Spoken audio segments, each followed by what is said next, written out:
जिला कुल्लू के तीर्थन घाटी की 10 पंचायतों ने पर्यटन विकास को लेकर विजन डॉक्यूमेंट तैयार किया है और इस डॉक्यूमेंट को कुल्लू दौरे पर पहुंचे बागवानी एवं राजस्व मंत्री जगत सिंह नेगी को सौंपा और ये मांग रखी कि क्षेत्र का हेरिटेज स्वरूप बना रहे, पर्यटन के क्षेत्र में घाटी आगे बढ़े।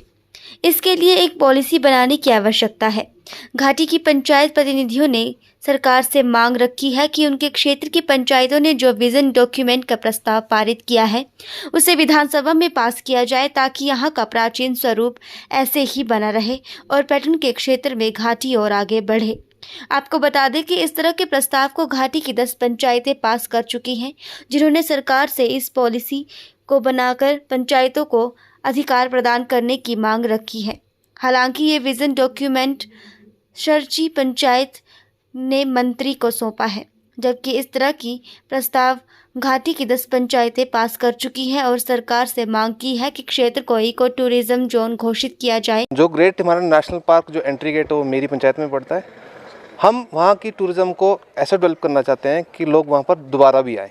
हम ऐसा नहीं चाहते हैं कि वो आदमी एक बार आए उसके बाद दोबारा ना आए। हम चाहते हैं हमारे जो टूरिज्म है वो साफ़ सुथरा रहे। हम चाहते हैं कि कम से कम लोकल आदमियों को फ़ायदा मिले, लोकल आदमियों को ज़्यादा फ़ायदा मिले और बाहर वालों को कम से कम फ़ायदा मिले। हम चाहते हैं कि जो हमारे स्ट्रक्चर्स बने, मल्टीपल बिल्डिंग्स ना बने, 500 कमरे के होटल ना बने, 100 क्योंकि वो तो बाहर वाले लोगों के पास तो पैसा है, वो आएंगे इन्वेस्ट करेंगे, 100 कमरे का होटल बनाएंगे तो हम लोग क्या करेंगे। हम चाहते हैं कि 3 मंजिल से ऊपर 12 कमरे से ऊपर ना बने। वाटर रिसोर्सेज जो हमारे बिल्कुल ठीक से रहें, क्योंकि लोग आ रहे हैं बाहर से, वो मेन सोर्स से पानी ले रहे हैं और हमारे को बाद में उनसे पानी लेना पड़ेगा। हम ये नहीं चाहते कि हमारे को बाद में उनसे पानी खरीदना पड़े। हमने 17-18 तरह की एनओसी की कुछ शर्तें बनाई हैं ओवरऑल कि डीसी साहब के साथ पिछले 3 सालों से काम चला है। और साथ में ये किस लिए सर, ये इसलिए कि डेस्टिनेशन में टूरिज्म तो बढ़ रहा है, तीर्थन करके बहुत एक फेमस डेस्टिनेशन तो हो गया, लेकिन वो लंबे टाइम तक सस्टेनेबल वे में बढ़े और इसके लिए हमने कुछ चीज़ें तय की। उसमें से प्रमुख 3 चीज़ें हैं। एक, वहाँ का जो आर्किटेक्चर है लोकल वे में हो, 3.5 मंजिला से ऊपर ना हो, एक हमने तय किया है। दूसरा, उसकी जो भी बाहरी व्यक्ति आता है या लोकल भी हो, वो 12 कमरों से ज़्यादा फिलहाल कंस्ट्रक्शन ना बनाए। जो वहाँ का एनवायरनमेंट वगैरह है उसकी जो प्रोडक्शन हो और वो सस्टेनेबल वे में हो। क्यों, आपको मैं एक बहुत शानदार जानकारी देना चाहता हूँ कि वर्ल्ड हेरिटेज साइट जो ग्रेट हिमालय नेशनल पार्क है उसकी जो एनक्रिप्शन है यूनेस्को में, वो मिली है universal cultural value of the area and natural property. किसी ने शायद इन चीज़ों पर ध्यान नहीं दिया। हमारी कल्चर बड़ी यूनिक है, उसके यूनिवर्सल वैल्यूज़ हैं, उस पर हम कैसे काम कर सकते हैं साझा रूप से, उसको कैसे बचा सकते हैं और नेचुरल प्रॉपर्टी को कैसे बचा सकते हैं, इस पर, और जंगल हमारे कैसे बचे, इस पर हमारा खास तरह से ये मतलब सरकार से हमारा आग्रह रहेगा कि इसमें कैबिनेट में अगर हमारी ये चीज़ें पास हो जाती तो हमारे लिए कुछ नियम कायदे कानून बन जाते। क्यों, इसलिए क्यों अभी तक इम्प्लीमेंट करने में हमने ग्राम सभाओं तो पारित कर लिया, लेकिन इम्प्लीमेंट नहीं हो पा रहा है।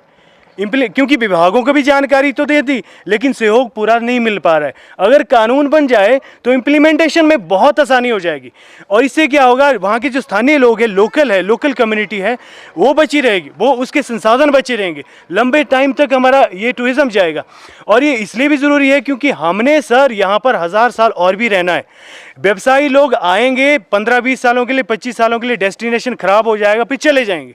हमने पीढ़ी दर पीढ़ी यहीं रहना है। ये हमारी जो तीर्थन रिवर है वो हमारी बहुत ही पवित्र रिवर है, वो बहुत ही असल में एक पवित्र डेस्टिनेशन है हमारे लिए। वो जो हमारे इस डेस्टिनेशन का एक बहुत बड़ी ये है कि वहाँ पर रिसर्चर किस्म के लोग आते हैं, अभी तक नेचर लवर किस्म के लोग आते हैं। हमारी ऐसी इमेज बनी रहे, इसके लिए हम सब लोग प्रयास कर रहे हैं। लेकिन हम जो यहाँ पंचायत प्रतिनिधि हैं, जो तीर्थन घाटी की 10 पंचायतों के प्रतिनिधि हैं, हमारी पिछले 2-3 सालों से एक मांग है। तीर्थन घाटी जो है एक ग्रेट हिमालय नेशनल पार्क के अंडर ये हमारी एक घाटी है, उभरता हुआ एक पर्यटन स्थल है। वहाँ पर पर्यटन किस दृष्टि में आगे बढ़ना चाहिए, वहाँ के हमारे जो संसाधन है, सीमित संसाधन है, हम चाहते हैं कि वहाँ पर ऐसा पर्यटन डेवलप हो जो एक टिकाऊ, दीर्घकालिक और लोगों के लिए लाभप्रद हो। उसके लिए हम वहाँ के लिए जो है एक स्पेशल पॉलिसी चाहते हैं।